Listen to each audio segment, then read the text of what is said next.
Ouais, coude circulaire. Ouais, coude là. Ouais, coude ici.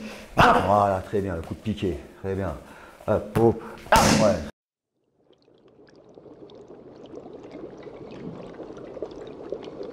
Bonjour à tous et welcome au MMA Secret Lab. Welcome. Aujourd'hui, encore Rodrigo Alamos Voilà. est de retour parce que vous l'avez demandé dans les commentaires, parce que vous avez kiffé la vidéo juste avant sur les coups de genoux. J'ai eu beaucoup de commentaires. Et on m'a demandé aujourd'hui la salade de coude. Ah, l'expression que j'utilise tout le temps. Ouais, exactement. Et du coup, aujourd'hui, on va voir un coude. Donc, on va travailler le coude, justement, une technique. On va voir un petit peu aussi un petit mélange, comment l'utiliser. Tu vas nous montrer pas mal de choses. On va vraiment décortiquer le coude de manière le plus complet possible. Et surtout, pour vous, on va vous montrer une variante en MMA comme la semaine dernière, ce qu'on avait fait justement sur la variante genou aussi. Donc Rodrigo, on y va, on se met au PAO, on se met à la cuisine, salade de coude tout de suite. C'est parti, à de suite.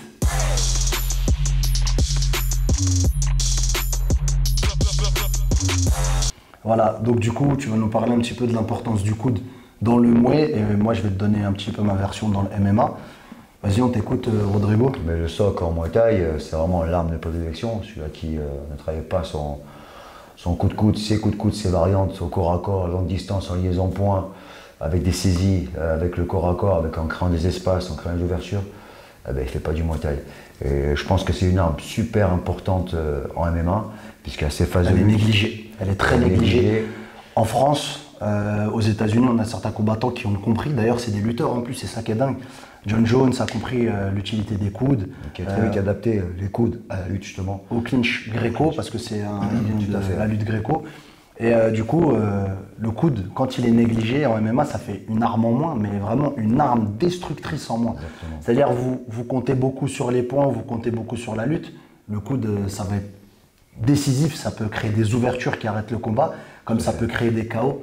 Et c'est pour ça que c'est spectaculaire. C'est parti, on va bosser ça tout de suite en shadow. Tu nous montres Rodrigo? D'accord. Donc en shadow, donc pareil, donc au coude, les coudes, toujours une travaillisation des bras. Donc je te souviens de là. Donc déjà, on peut le travailler en direct, les coups de coude, c'est forcément. On peut travailler sur du circulaire, hop, du remontant, du piqué, ça marche, du haut descendant, ok, tout dépend de la trajectoire qu'on vise, hop, on travaille devant, hop, on travaille là. Vous avez vu, c'est pas simplement que les bras qui travaillent, c'est aussi les épaules et la hanche. La mobilité de la hanche est importante pour aller chercher beaucoup plus loin, hop, sur la percussion. Et plus je vais être relâché, plus je vais être fluide. Caché, derrière. Pas en place. Préparation. Je peux m'amuser à baisser les bras pour déclencher. Dès derrière. Hop. Je bloque. Je déclenche derrière. Je pousse. Etc. Donc ce travail de shadow va être de plus en plus important par rapport à l'expérience que tu as et la maîtrise technique que tu as. Donc ça c'est important pour le conditionner et vraiment affûter les coudes. C'est vraiment important. La stabilité aussi bien sûr pour revenir en garde recontrôlé. Ok, écoute, je vais m'y mettre. Tu vas me dire, tu vas corriger mon shadow, me dire si c'est bien. Hop, donc, bon. Voilà. Plus de mobilité du bassin. Voilà, c'est ça, va chercher très loin. Parfait, là c'est très bien, là c'est ample. C'est des couteaux qui partent, c'est bien. Voilà, très bien. Magnifique. Je remonter, parfait celui-là. Très bien. Voilà, celui-là est très bien aussi. Ouais, en MMA, on l'avait bossé. Bon, c'est notre petit secret, ça, on va pas vous montrer tous les secrets quand même. Mais on l'avait bossé, celui-là, très important. Ok, bon, on passe au PAO tout de suite, Rod. Allez, c'est parti. Let's go. On chope.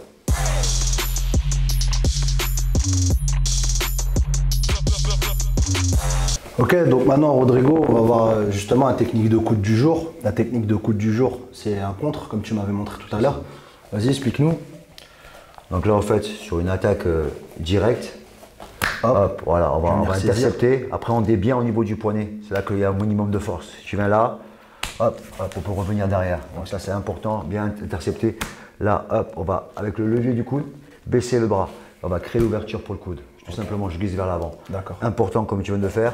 Voilà, j'avance. Prendre un step vers l'avant pour bien me stabiliser sur la frappe et libérer justement la chaîne arrière. Ok. Ok. Donc là, hop, c'est ça. Donc en mouvement, le striker il va être là.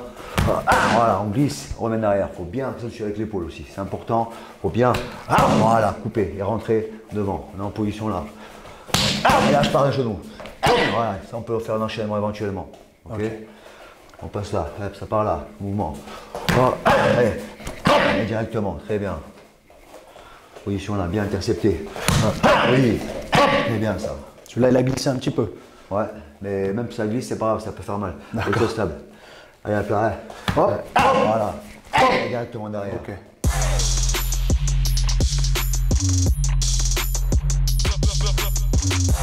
Ok, donc maintenant on va voir la variante MMA. La variante MMA, elle est très simple.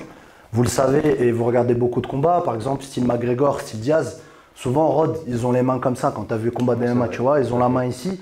Et par rapport à ce qu'on a vu juste avant, c'est à ce moment-là que toi, tu vas pouvoir appliquer ton coup d'arrière, donc celui où tu prends appui. Donc, du coup, les mecs sont là, généralement, ils ont la main là pour essayer de te baisser exactement. Et voilà, c'est là que j'appréhende. Ouais, je l'absorbe un petit peu vers moi. Bon, je mets le coup de derrière. Ça, c'est important. donc, sanctionner un mec qui va partir sur ça, mettre sa main ici, boum, boum. La liaison, elle est impeccable. Je ne m'attendais même pas à ce que tu sortes un genou, en fait. Voilà, tu es parti vraiment sur une combinaison exactement. propre, fluide. En fait, c'était tellement fluide que je ne l'ai même pas vu venir, le genou. Ouais, tu avais quand même mis tes mains, quand même. Ouais, j'ai vu mes mains, c'est petit réflexe. Voilà. Donc, ici, voilà, hop. Je provoque là. Je le fais. Voilà, tu sais, ils sont là un petit peu. Je ne sais pas. Hop, boum, boum. Et un réglage derrière. Magnifique. Ok, on refait encore une dernière fois. Donc, la main en avant, ici, les mecs sont un peu en train de narguer, etc. Hop. Même souvent, ils ont le buste ici. Ah. Et après, je tire un peu. Boum. Je sens en plus que tu tires ma main. Ce qui fait que comme tu tires ma main, tu m'amènes à toi. Alors que généralement, les mecs ils sont relâchés. Ouais, c'est super. Là, ça fait un 1-2. Et même si je veux déclencher un bras arrière ou un overhand, j'ai pas le temps parce qu'il y a quelqu'un qui me tire. J'ai stabilisé les appuis. C'est dur de balancer un bras arrière proprement ou de balancer un overhand ou même une jambe. Parce qu'à partir du moment où tu fais ça, c'est très intéressant. Là, pour mettre une jambe, qu'est-ce que je vais faire? Je vais devoir me repositionner pour mettre par exemple un middle ou autre chose. Je stabilise. Et ça passe pas. Ça sera pas une technique propre. Donc on recommence une dernière fois. Là, je provoque, je fais un là, je vois qu'il est là. Je stabilise. Boum, coude. Boum, le genou. Et là, je me repositionne à distance. Magnifique. Super technique. Bah, appliquez-la. N'hésitez pas à l'appliquer en drill parce que là, avec Rodrigo, c'est des drills qu'on peut travailler, nous, en MMA. On peut tourner contre la cage, on peut tourner partout et c'est des drills qu'on peut travailler, c'est super intéressant. Avec cette technique-là, bah, affûtez votre coude et surtout utilisez ce levier-là que Rodrigo vient de vous montrer. Et ça, c'est un de ses petits secrets. Tu les as partagés aujourd'hui avec nous. Ces petits secrets de Rodrigo quand on a commencé à travailler ensemble sur les coudes ou avec les mitaines, j'ai vu tout de suite justement cet intérêt de justement prendre appui sur quelqu'un et lui rentrer le coude. En montagne, on utilise alors qu'on a des gants. Donc avec les mitaines, c'est d'autant plus facile justement de travailler avec les saisies, des déséquilibres pour justement perturber et placer de bons coudes et d'autres techniques aussi. Ok. Rodrigo, merci à toi. Bien cool. Good job. Encore une fois, merci. Vous l'avez demandé, il est revenu. Si vous voulez que Rodrigo encore revienne, n'hésitez pas à mettre un pouce bleu, un commentaire. Suivez-le sur Instagram, il fait du très bon travail. N'hésitez pas à faire aussi appel à Rodrigo si vous avez besoin d'améliorer votre striking ou apprendre le Muay Thai. Parce que vraiment, c'est un puriste, c'est quelqu'un qui a passé plus d'une vingtaine d'années dans son travail en Muay, que ce soit en France, en Thaïlande, un peu partout dans le monde. C'est vraiment exceptionnel. C'est un type vraiment, je l'apprécie, c'est un frérot. Merci à toi, frérot. Moi, je kiffe. Franchement, je vous le recommande à 200%. Et abonnez-vous à la chaîne MMA Secret Lab. Yes. Laissez un pouce bleu, un commentaire et on se dit à très bientôt pour une nouvelle vidéo MMA Secret Lab. À très bientôt les gars, ciao.